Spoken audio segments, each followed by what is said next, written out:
नमस्ते राम राम पुरुषाध्यक्षा विष्णु नमस्ते राम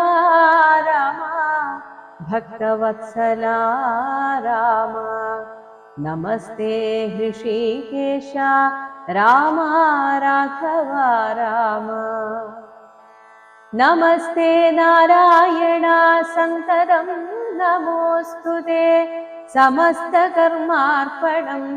भवति करोमि ज्ञान समस्तमपराधं क्षमस्व जगत्पते जनन मरण दुःखापहं जगन्नाथं दीननायक कोटि सदृशप्रभं रामं करसारसयुगसुधृतशरचापं करुणाकरं कालजलदा